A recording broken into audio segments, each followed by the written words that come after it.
Obrigado, senadora Ana Rita. Eu lembrava, quando Vossa Excelência chegou no plenário, lembrava de um diálogo de Vossa Excelência com o Frei Davi, a que eu tive o privilégio de assistir.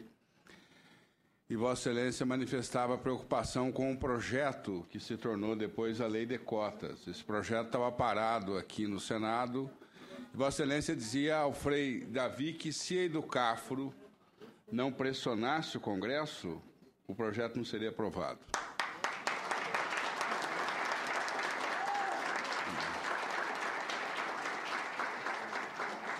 Os frutos desse diálogo de Vossa Excelência com o Frei Davi, a história brasileira registra, e uma lei que consolidou um avanço extraordinário no acesso ao ensino superior.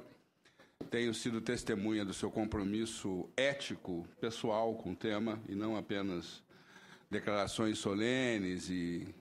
Então, é uma honra novamente estar aqui do lado de Vossa Excelência, senadora Ana Rita. Cumprimento a família do Cafro, pelo Frei Davi, pela iniciativa, alguns alunos da Faculdade Zumbi dos Palmares, que eu recomendo que cheguem a São Paulo a tempo de irem para a faculdade, né?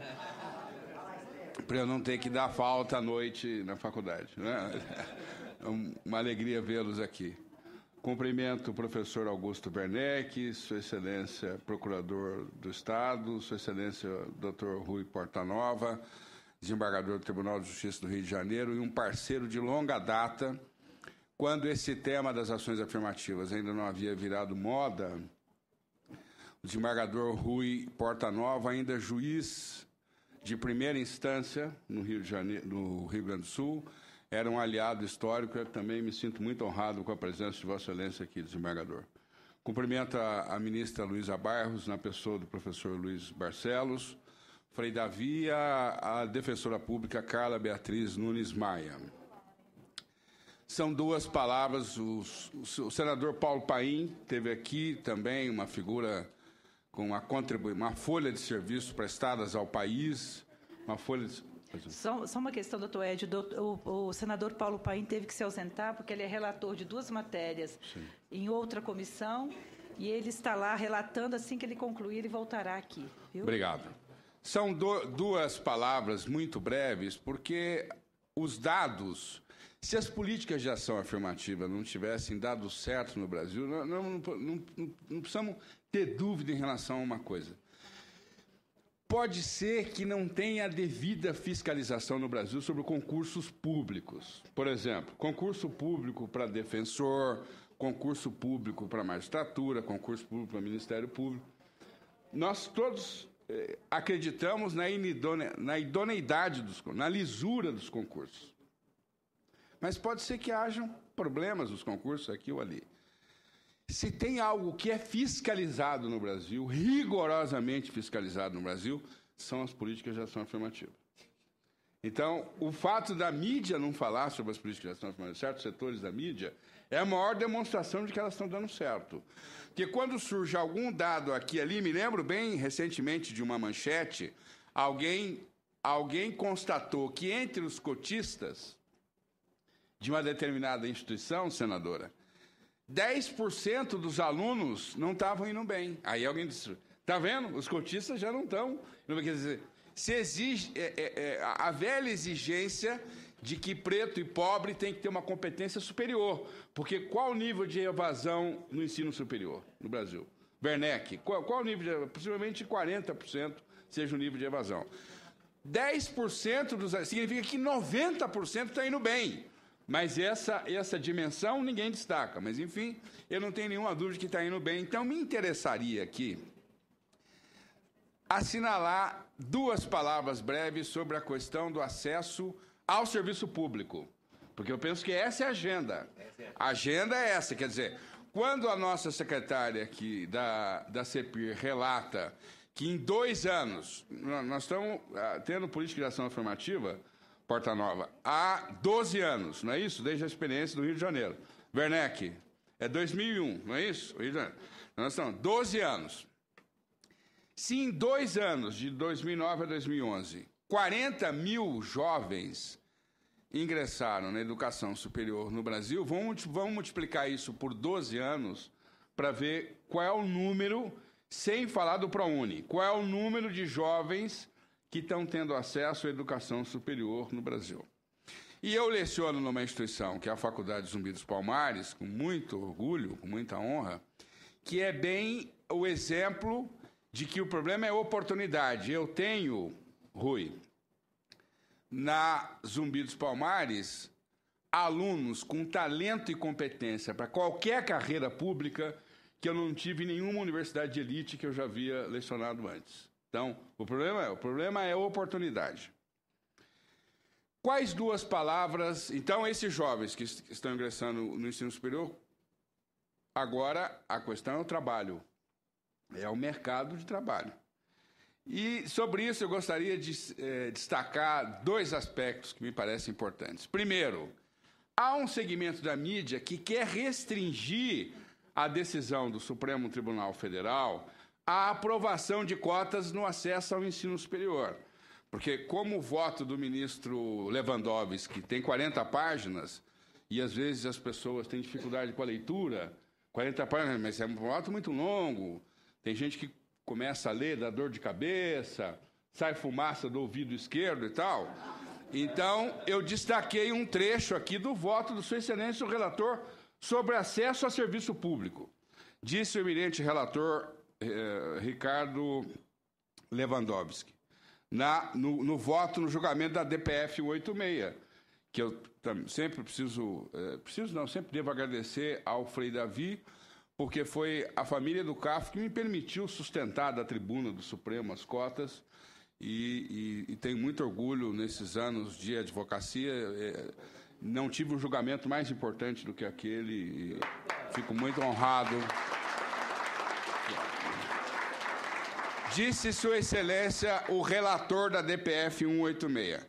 Com relação à ausência, aqui abro aspas, a respeito da ausência de negros em cargos e funções públicas de relevo, aspas, como é do conhecimento geral, disse o ministro Lewandowski, no julgamento da DPF 186, o reduzido número de negros e pardos que exercem cargos ou funções de relevo em nossa sociedade, seja na esfera privada, seja na esfera pública, resulta da discriminação histórica que as sucessivas gerações de pessoas pertencentes a esses grupos têm sofrido. Isso não é uma posição do movimento negro, de um preto recalcado que sofreu com a discriminação. Isso é o ministro do Supremo Tribunal Federal, que vem de uma família, e é um dos ministros mais cultos do Supremo Tribunal Federal, de que eu tive a honra de ter sido aluno, inclusive. Acho que não faço jus à competência que ele tem, mas posso dizer que fui aluno dele. A discriminação histórica é que as sucessivas gerações de pessoas pertencentes a esses grupos têm sofrido, ainda que na maior parte das vezes de forma implícita ou camuflada. Os programas, ele não está falando aqui em programa de ação afirmativa no acesso ao ensino superior, ele usa o plural. Os programas de ação afirmativa em sociedades em que isso ocorre, entre as quais a nossa, são uma forma de compensar a discriminação. A rigor, não é nem exatamente um favor, é uma política pública que visa compensar esse histórico culturalmente arraigado, praticado de forma inconsciente e à sombra de um Estado complacente. Então, o Werneck já disse, mas achei importante destacar um trecho do voto do ministro. O Supremo já disse que é constitucional. E não é constitucional no acesso à educação superior, constitucional o princípio da ação afirmativa. Onde ele vai ser aplicado agora é a sociedade, o parlamento, o executivo, que determina. Sobre acesso ao sobre a ação afirmativa no concurso público, me disse o Frei Davi, eu e Frei Davi, às vezes temos diálogos dominicais, madrugueiros, porque eu ligo para ele 6h30 da manhã, 6h15 da manhã, e um dia me ligou o Frei Davi, preocupado porque a presidente Dilma gostaria de implementar a política de ação afirmativa em concurso público, e alguns procuradores, não foram nossos alunos na Zumbi, se tivessem sido reprovados, já não tinham nem concluído a graduação. Vieram com uma novidade que não existiria lei prevendo cota no serviço público. Como o Estatuto da Igualdade Racial é uma norma permissiva, uma conquista importante, mas uma uma norma jurídica meramente autorizativa, mas teriam sido reprovados na Zumbi por duas razões. Primeiro, porque desconhecem os tratados internacionais, que é uma matéria da maior importância. Quer dizer, agora com a emenda 45, tratado internacional, tem inclusive estatuto normativo supra-legal, acima das leis. Diz a Convenção 111 da OIT, que o Brasil ratificou nos anos 60, senadora.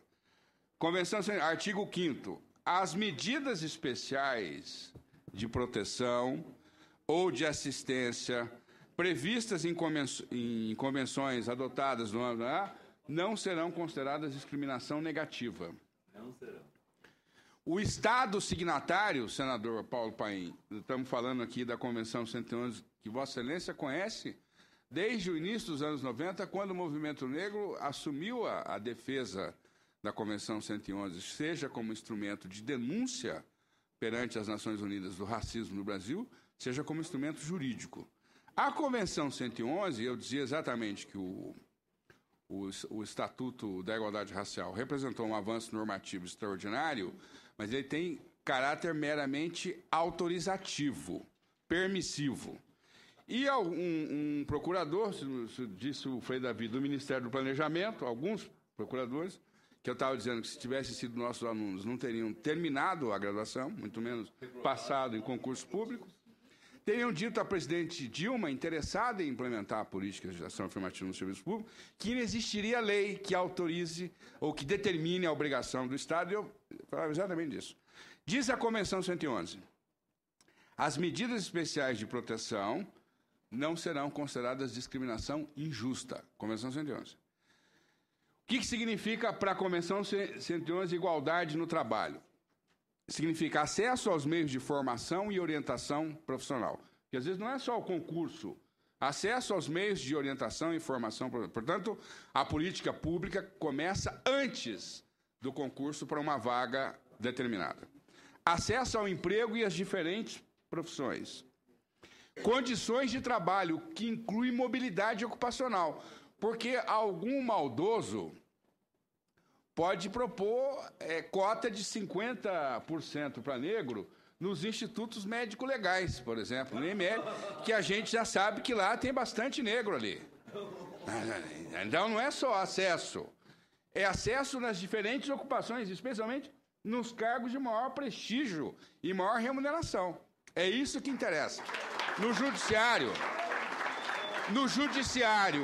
e na saúde pública, sempre teve espaço para preto no Brasil. Não, perfeitamente, se eu quer ser ajudante geral, carregar cadáver para lá e para cá, não tem, que são profissões honrosas. São profissões honrosas. Mas achar que negro só serve para isso é o maior sinal do que esse país, como é que esse país é internacional.